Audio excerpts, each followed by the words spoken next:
যে তিনটি গ্রাম নিয়ে তৎকালীন কলকাতা শহরের জন্ম হয় সেগুলি হল সুতানুটি, গোবিন্দপুর এবং কালিকট। এই শহরের জন্মলগ্ন থেকেই এবং অষ্টাদশ শতাব্দীর গোড়ার দিকে শহরের গলি থেকে রাজপথে শোনা যেত বিভিন্ন রকম পেশাভিত্তিক ফেরিওয়ালাদের ডাক, যা কালের নিয়মে আজও কিছু কিছু চোখে পড়ে।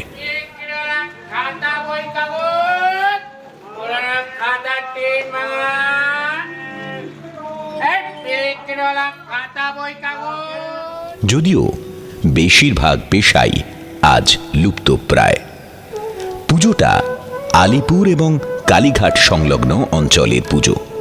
সেই সূত্রে এই অঞ্চলটি মূলত গোবিন্দপুর নামক অঞ্চলকেই নির্ধারণ করে, যেখান থেকে আদি গঙ্গা বয়ে গেছে।